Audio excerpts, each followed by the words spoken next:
Time is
Hello, everyone, and welcome to this live town hall meeting with the chairman of the Independent National Electoral Commission, Inec, Professor Atahiru Jega. This is the first of its kind ahead of the 2015 elections. This event is brought to you in collaboration with Channels TV, the Ford Foundation, the Kuka Center, and We FM. We've put this together out of a need and because we realize that many Nigerians still have a lot of questions about the electoral process. So today, as part of Reinvent Media's non-partisan drive to increase public awareness and participation in the electoral process, you have the opportunity to ask Professor Jega about the electoral process. He is here alongside two of his commissioners, Dr. Chris O. Yimoga and Dame Gadlis Ne Nwafo. Oh, she's not on stage, actually. Okay, I apologize. And when we come to the person who's replacing her, maybe he could do us the favor of introducing himself before he starts to speak. Also here, of course, with us are members of the diplomatic community, various civil society groups, senior members of the media, and young Nigerians from all walks of life. We thank you all for being here. Finally, allow me to introduce my co-host for this event, Mercy Abang. Hello, Nigerians. I welcome you to the Shehu Musa Aradua Center, venue of the Town Hall meeting with Professor Jega.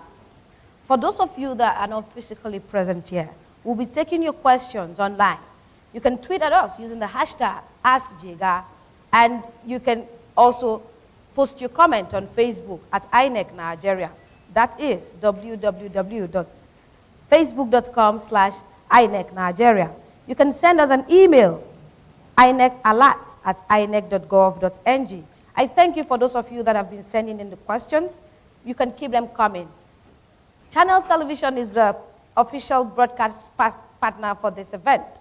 You can tune to Channels to watch the television debate. And for radio, you can join us on We FM. That is the 106.3 Way FM for the local radio station transmitting this event. Back to you, Kadria. Now, before we start, can I please ask everyone to switch off their phones? We don't want any phones ringing, interrupting the event. And I want to reiterate again that this is a non-partisan event, and therefore we will not entertain any political commentary or any sort of party promotion.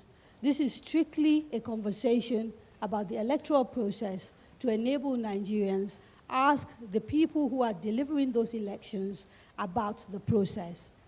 Now, Professor Jega, can I ask you to start us off by perhaps giving us an overview of the progress you've made since the postponement of the elections in refining the processes that you're going to use to deliver these elections?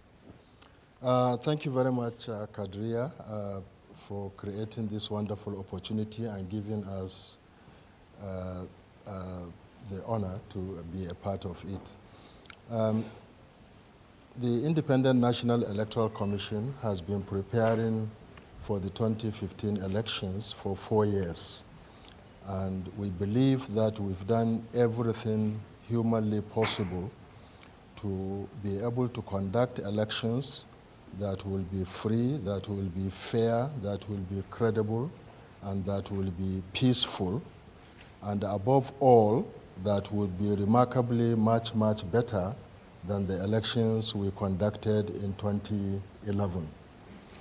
Unfortunately, as we prepared for conducting the elections on February 14th and 28th, we had to reschedule the elections. And I would like to say that we believe we've also put to good use the 6 weeks extension in terms of refining our operational and logistics processes and also ensuring that there will be tremendous value added in terms of the preparations for the election.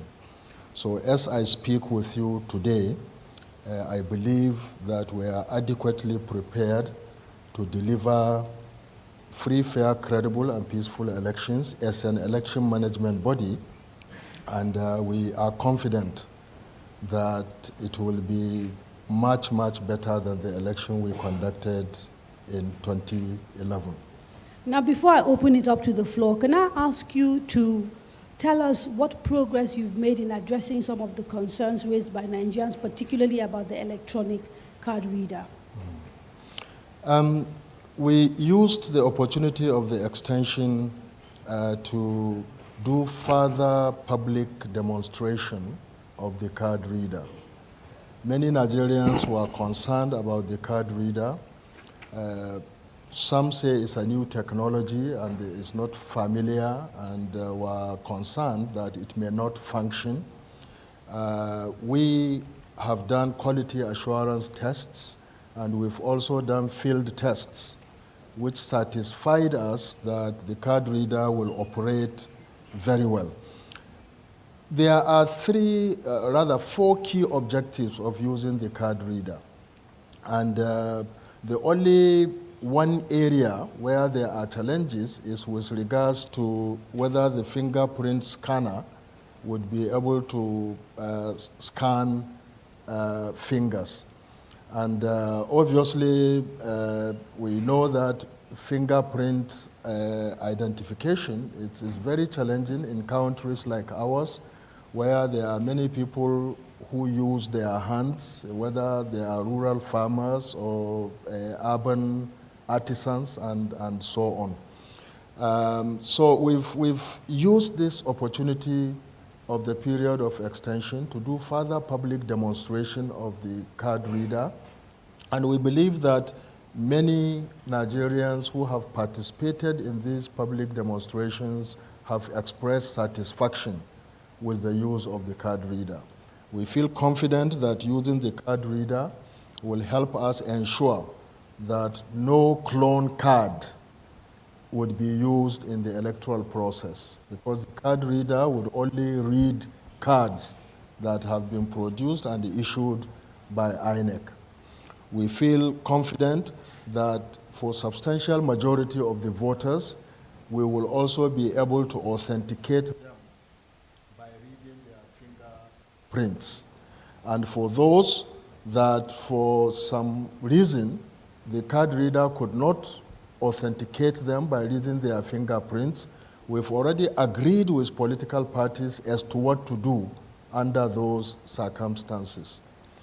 The card reader will also keep information which will help us to be able to audit accreditation information in case there are concerns about fraudulent alteration of accreditation of results.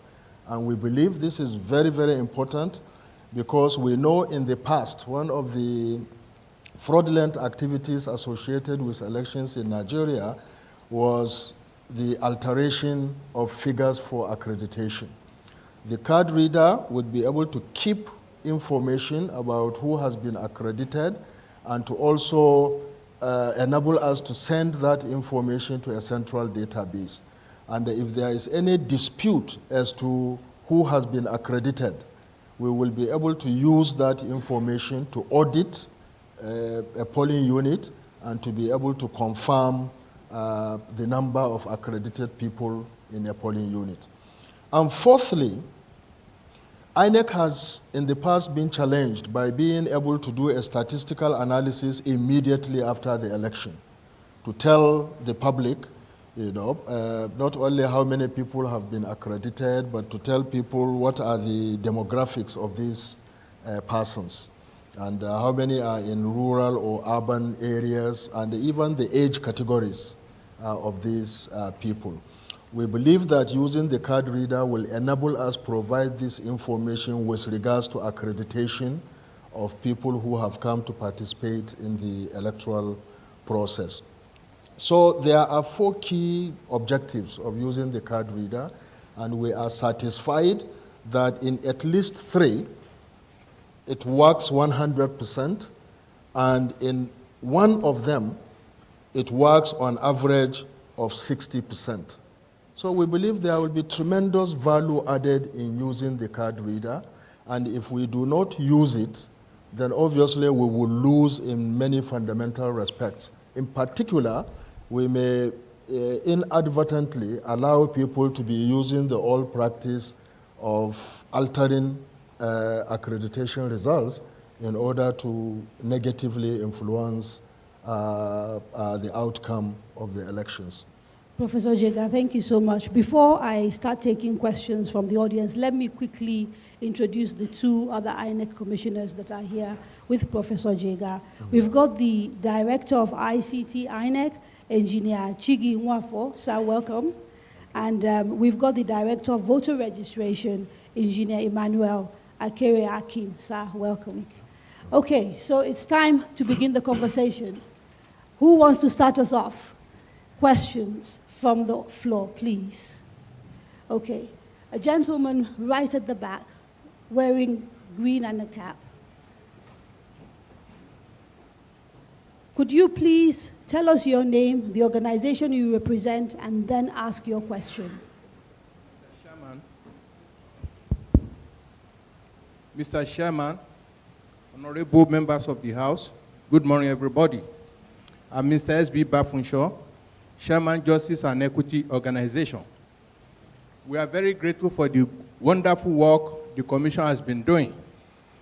And we've also been monitoring what has been happening around. We just want the Chairman to tell us exactly on issue of provision of security. We are conscious of the fact that court ruled that they should not allow soldier or military to be used for electoral process, but not for security provision for the nation during election. We are conscious of the fact that for the past 10 years, INEC has been providing police officers at the polling unit without any arms, while all other parts of the nation are being protected by the soldiers as well as armed policemen. Okay, sir, so your We question... want to know how you want to utilize all these three arms to ensure that everybody's confidence is in the provision of security and they will come out en masse to vote. And what exactly are we planning to ensure that we have a good reward system for the INEC staff that will perform the duty in terms of thank you very wages much, and sir. productivity? Thank you. So, Professor, it's really about security, what the provisions are. Well, as many Nigerians are no doubt aware, since 2010, we created the Interagency Consultative Committee on Election Security, which has helped us to coordinate our activities as an election management body with security agencies so that the electoral process will be secure, so that we will provide security for electoral personnel and the electoral materials, as well as provide security for the voters who come out to exercise their franchise. Using this framework, through this Interagency Consultative Committee on Election Security, we've met regularly, and I can say here that we feel satisfied that all security agencies have been working together, coordinating their activities, so that there will be adequate security provisioning for the conduct of the elections. The role of the military in particular is as defined in the Constitution, which is the military to provide support to civil authorities if there is a breakdown of law and order. Since 2011, the military, in our conceptualization and in terms of the practical role that they had played in the election, was confined to this constitutional responsibility. They are there so that if there is a breakdown of law and order which the police are unable to contain, then they could be rapidly deployed to be able to address these. Professor, can I ask you to just clarify? So are you saying that at polling booths for these particular elections, we will not have military men on standby, rather we would have policemen? The military men will be away, and it is only if trouble breaks out that they will be called to come and intercede. Yes, Kadria, we have never had military at the polling units. We have always had on average, 3 unarmed policemen at the polling unit. Then 300 meters away from the polling unit, as the Electoral Act provides, we have armed policemen on patrol. The mobile police are on patrol.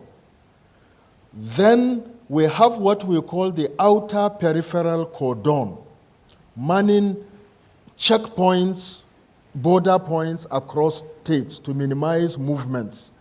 That is where the army had played a role in the past. But the army was not supposed to be visible or to be around any polling unit unless there is a breakdown of law and order and they have been invited by the Inspector General of Police. This is a constitutionally defined role, and we have respected it in our electoral process.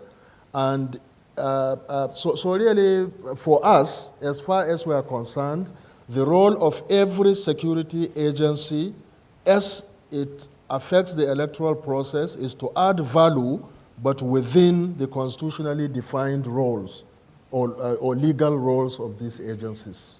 Thank you, sir. We'll take a few more questions. To the front here, the lady in yellow, yes. Microphones, please. Can you hurry it up, yeah? Thank you. And please don't forget to tell us your full name and the organization you represent before you ask your question or make your comment. My name is Ayo. I'm a legal practitioner. I wouldn't claim to be representing any organization.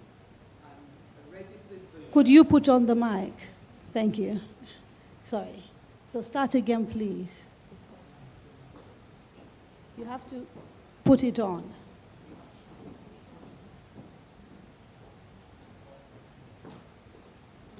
Okay, so I apologize, especially to our TV audience who will be wondering what's going on. Okay. My name is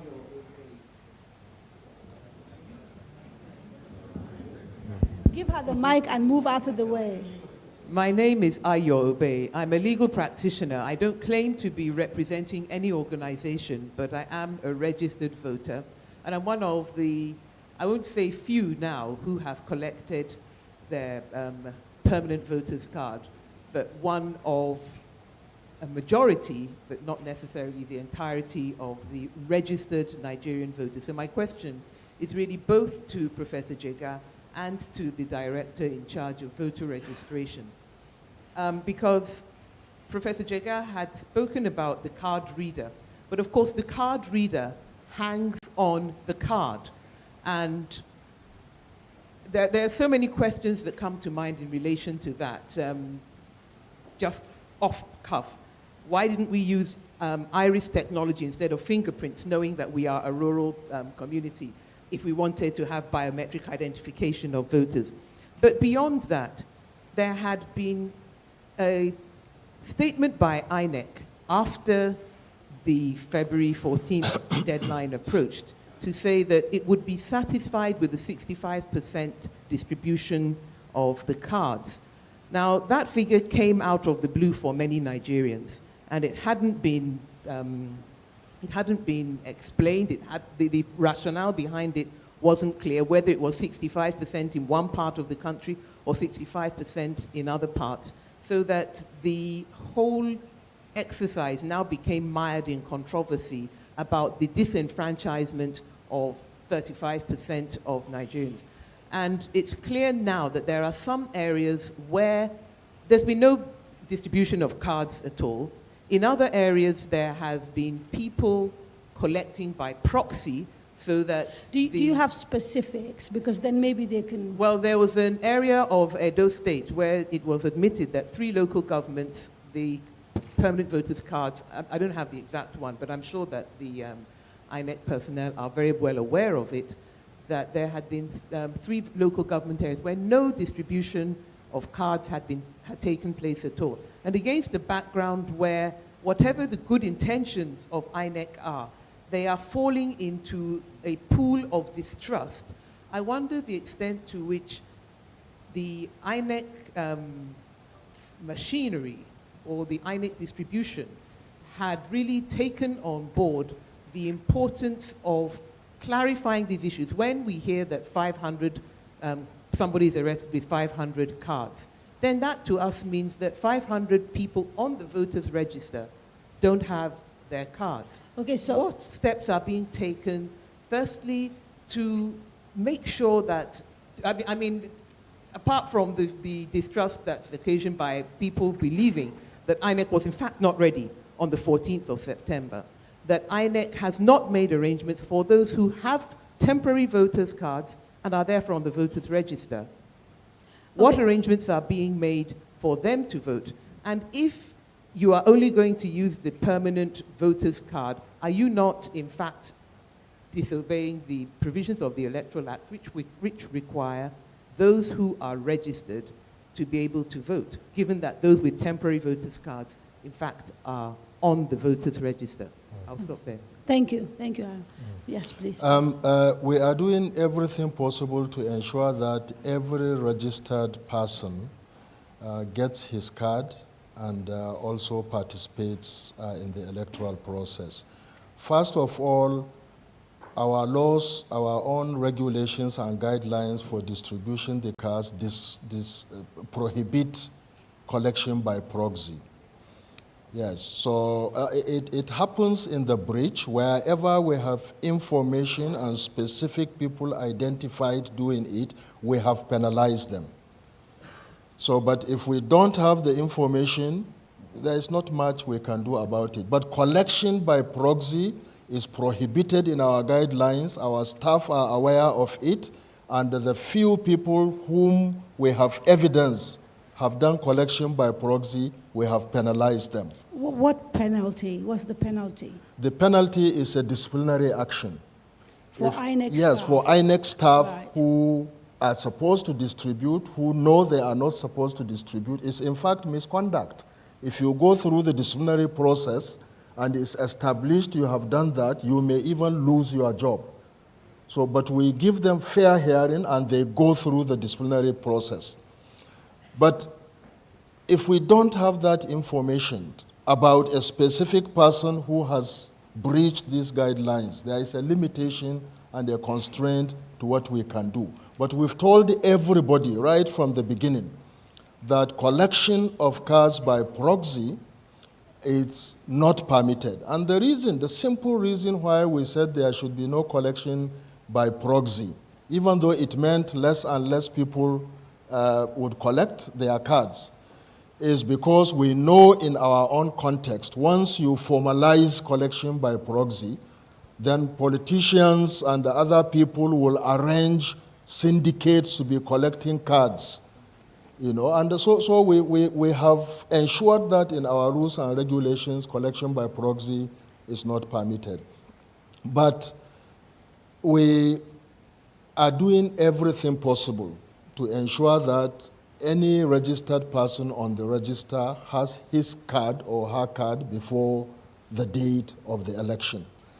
As I speak with you, excuse me, as I speak with you, there are 68.8 million people on our register. We have already produced over 67 million of these, actually over 67.8 million of these cards which have been taken to the states.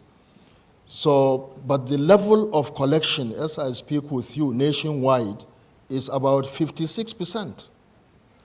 So, 56 million. sorry, 56 million. The level of collection is about 56 million out of this 68.8 million. So there are millions of cars out there that have been there that people have not gone out to collect. Meanwhile, there is under a million, maybe just about 700,000 cards that have not yet been produced. You know, now, if we get to the 28th of this month, and those cards have not been produced and made available for people to collect, we will be the first people to admit that we have disenfranchised those people. Now, But if you produce cards and make them available and people do not come to collect them, you cannot talk of INEC disenfranchising those people. I say this so that I can address the question of percentage. You said INEC said if 65%, actually we said 67. If 67% of the people had collected their cards before February 14th, we believed it is not good, it can be better, but we believed an election could have taken place. And obviously, now we have had an opportunity for more people to collect their cards. But people are forgetting. When we did election in Ekiti and in Oshun, the collection rate was barely 65%. We had elections there. As I speak with you in Ekiti State, the collection rate has not gone an additional 5% since the election we conducted there. So we should start asking ourselves, these cards that people are not collecting, what is the explanation? So that is a question that should be raised in the public domain, which actually is not being raised. So the key point I am making is that if you say a priori that you must have this percentage number of cards collected before you can do an election, then logically you can't fix a date for an election until you have reached that percentage of collection. Now, Prof, if I could get the engineer Akeem to perhaps tell us, because it seems there is an issue with people actually collecting their PVC, is INEC doing anything in terms of just educating people and making sure that people know exactly where their cards are, how to collect them? And if so, can you tell us exactly what you're doing? It's already been done. We started by allocating 3 days for collection. When we moved a step further in decentralizing the collection to the ward level, and that is where it is. Since then, the commission has been extending the collection period. Now it's going up to 22nd. So the collection is down to the ward level to make it easier for voters to collect their cards. Going down to the polling unit, the chairman said some time back, is another very expensive exercise. But at the ward level, we have noticed an appreciable improvement. Now, I know you have, for example, information centers in places like Abuja and the major cities.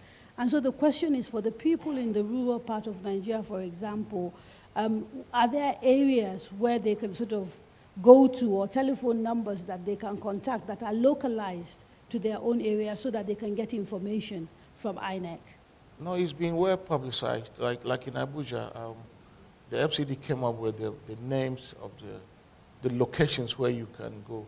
And these ward levels, these locations at the ward level we believe are quite, the proximity is quite nice enough for people who have been informed that their cards are available for collection. Okay, now we will get a chance, obviously, to take questions from more people in the hall, but I'd like to now open up the conversations to Nigerians who are not here with us in the hall. And so, Mercy, please talk to us. Professor Jega, you have questions from Nigerians in Lagos, Maiduguri, Jos, Ibadan, and the questions keep coming in.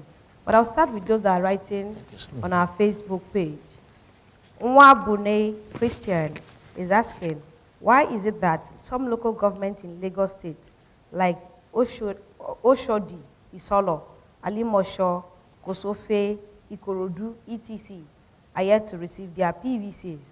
That's from Nwabune. Vau Daliyop from Jos says, those of us in Fuawei, Rayfield, Jos South local government, and so many other local governments in Plateau State are yet to see our PVCs. Talk less of collecting them. Please, when are we getting our PVCs?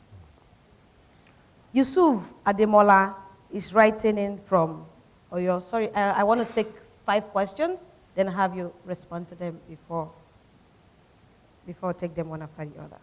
Yusuf Ademola is writing in from Oyo State, and he says, sir, the entire registered voters in my polling unit, Ibadan Northeast local government area of Oyo State, up till now, have not been able to collect their PVCs.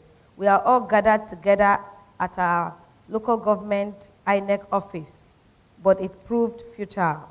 What can we do? Lastly, from Maiduguri, Abdullahi Al-Ngoni says, we have not gotten a single PVC in Maisandari ward in Maiduguri, which is the largest ward in Nigeria, as said with less than 2 weeks to the elections. When are we getting our PVCs? I suppose these questions are directly directed to the professor. Thank you very much. First of all, I would like to say that there is not a single LGA in this country where no card has been distributed. But there could be polling units in some LGAs where cards are yet to be taken to them, produced and taken to them for distribution. I've already mentioned that there are about 700,000 cards yet to be produced, which are being produced here in Nigeria, and which we hope latest by this coming Saturday would have been produced and taken to the states. So some of these people and the LGAs that are mentioned in Lagos, there are some polling units in some LGAs in Lagos that are affected. This Maiduguri ward that has been mentioned, Sadari, Maiduguri was actually the last place where we did continuous voter registration because of the security challenges there. So their cards are the last to be produced. And it is their CVR cards that had not yet been produced and distributed. It was the last. In fact, we got their CVR data a day before we announced the register for the entire country for this election. That is, we did that on January the 13th. We got their information on the eve of the January the 13th. So that's why their production of their card is delayed. So it's part of these outstanding cards that have not yet been produced and sent. Oyo State, I didn't hear the exact name of the polling unit, but it may well be also one of those that are outstanding. So there are outstanding polling units where cards have not been produced. The only local government I'm aware, and that is by community effort, and it may happen in other places. There is a local government where we produce cards for some wards and not for others, but the community said the cards will not be distributed until all the cards are brought. And I'm aware, for example, in Owerri North, that had happened. I'm not sure whether... Who took that decision, Professor? The community, people, the community leaders, for some odd reason. Every day we will provide those. They are there for people to come and collect. But the community leaders are saying, unless every polling unit's card has been produced, we will not collect. That is Nigeria for you, and people do that. You know, but what can we do? We can't go to people's houses and give them their cards. We can only make it available at the ward level for people to come and collect. Now, a quick question, actually, Mercy, before you ask other questions. Part of the complaints I've heard from people, especially online, is that the voter cards are available at local government offices. And if they go the first time and the second time and those cards are not available, it actually becomes an expensive exercise. And not everybody has the financial muscle to sort of keep going back to local government, particularly those who live a bit of a distance. Why has it been difficult for INEC to provide PVCs at perhaps the places where people registered and are expected to vote? Because those are the closest points to their homes. Thank you very much, Kadria, for that question. We started with a budget about distributing the cards after they are printed. And the budget we had, which was appropriated for, was only enabled Inec to go to the polling unit and to station officers for 3 days to distribute the cards. And we did this because from our own calculations, if all the people who have been registered at a polling unit come out to collect their cards, everybody would have collected his or her card in those 3 days. Beyond those 3 days, we had no budget to keep people at the polling unit level. There are 119,973 polling units nationwide. That would mean putting 2 officers at a polling unit, for a long period of time, and we are using ad hoc staff because we don't have that kind of numbers of staff, and they have to be paid. So the methodology we used was that everywhere card had been produced, you take it to the polling unit, you do a massive publicity, and you remain there for 3 days for people to collect. After those 3 days, you take it back to Inec's local government office. And we expected people, and I'm talking about we've taken these cards to the field since July last year. So in many of the states, the cards were at our local government offices since July last year for people to collect if they couldn't pick them up at the polling unit level. But beginning from January, when there was a lot of public concern and uproar, we said, okay, let us see whether we can find some resources to further decentralize the distribution, not to the polling unit level, because it's still very, very expensive and we didn't have the resources to do it, but to take it to the ward level. So since January, we have been distributing at the ward level and not at the polling unit level. And that is why, of course, you can see that there has been tremendous increase in terms of the collection. As I speak with you, the collection rate has been over 81%. Really, that is the issue.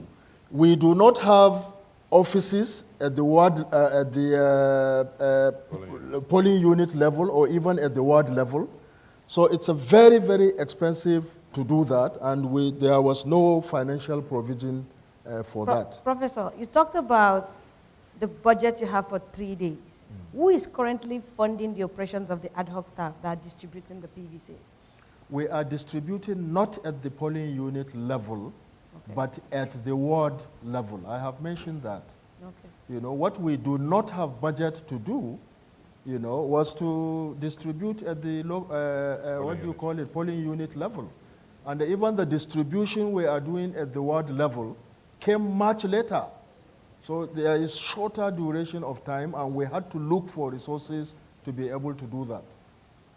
I have a question for the engineer, and it's from Peter Akpenka.